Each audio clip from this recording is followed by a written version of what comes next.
Hello fellow citizens, welcome to the channel. My name is Tony, this is the 15-minute gaming channel, and this week in Star Citizen, date December 7th, 2020, we're also going to take a look at the new Origin 400i. I said that a few days ago that it was coming, and we have a few leaked pictures and some leaked information. Bear in mind and take it all with a pinch of salt, it could be all completely made up. We don't know. So yeah, don't go, oh my god, Tony said this and Tony said that and this and this. Yeah, no, these are just what I'm saying. These are leaks I've seen, read, had a look at, got some pictures to show you, and we're going to discuss what's coming up this week in Star Citizen. So without further ado, let's crack straight on with it. First up, just to let you know, patch 3.12 is currently on the Evocati. So for those who don't know, the Evocati is like kind of advanced test platform. It's only open to a few people. Not everyone can get access. Then there's something called the PTU, which is subscribers and concierges get access to that. And then it goes wider onto that. So 3.12, they're currently up to 3.12D. And in this one, the new features, space station refinery decks, they're doing visual improvements on the planet, they're doing restricted area reworks where they're taking away some of the landing splines and making it a bit easier to land and stuff. They've got the spacescaping coming in, which is the space is going to basically have like gas clouds and stuff. It looks really cool. Elevator panel updates, so you'll see them all become a lot more uniformed, a lot better than the current process of scrolling up and down, I hope. I've seen a few little pictures of it. It looks kind of cool. Multi-tool tractor beam, so there's a tractor beam that lets you pick objects up to 250 kilograms. You can also, if you're EVing, like pull yourself to an object as well. Ship entry identification, what this means is just basically shows you how to get into your ship. You can turn that on and off. You got a mining UI refactor. We have two new weapons, which is the Gemini A03 sniper rifle and the FS9 LMG by Boring. I think that's how you pronounce it. You've also got weapon zeroing and wheeled vehicle control changes. So this is an extensive list. There is other things coming in. They're kind of like the main testing focuses at the moment. If you want to keep up to date, check my channel out. I will have the updates and patch notes as they come. Next up, let's talk about the Origin 400i, which is going to be a straight to flyable ship. So the 400i, I've put pictures on the screen now. As you can see, it's kind of very blurry, but it's a luxury kind of boat kind of thing. Very thin at the front, and then it does remind you of just a pleasure boat, doesn't it, when you look at it and you can kind of see it. There's a lot of images surrounding this. It kind of looks like the concept that was shown a while ago. Again, take these with a pinch of salt. Could be real, could be fake. We don't know.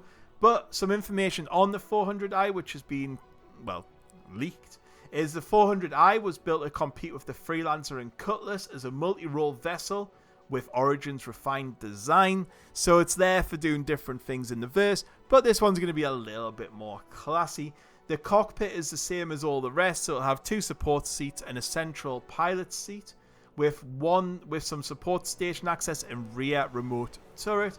Two engineering zones make up the back, one with large components and one making up the rest, and the exterior entrance uses an airlock. There's a captain quarters and crew quarters, so basically it's a 2 or 3 man ship.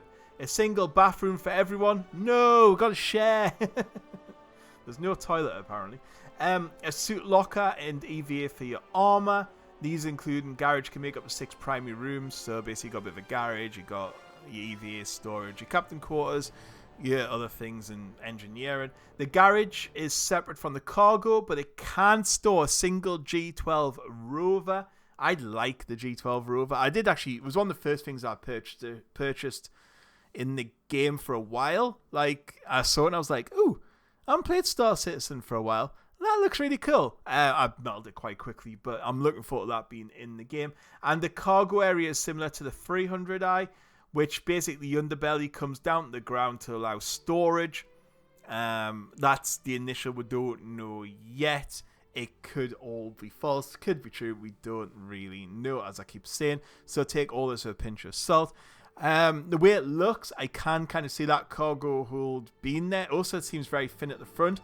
Not much going on in there, so I don't think it'd fit a proper cargo in that end bit. So it'll be kind of interesting to see.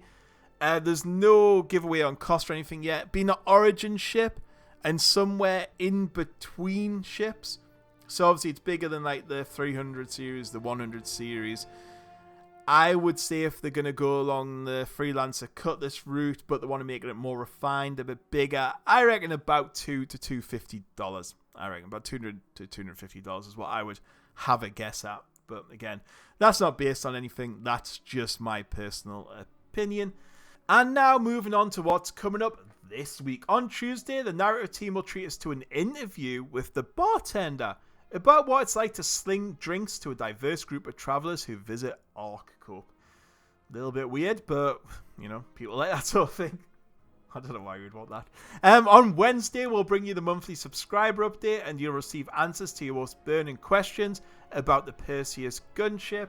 Thursday, Inside Star Citizens takes a closer look at the Esperia Talon. I mean, we were thinking that was possibly going to be coming up in this patch, but there's been very little information on it for a while. So yeah, hopefully they give us some on that.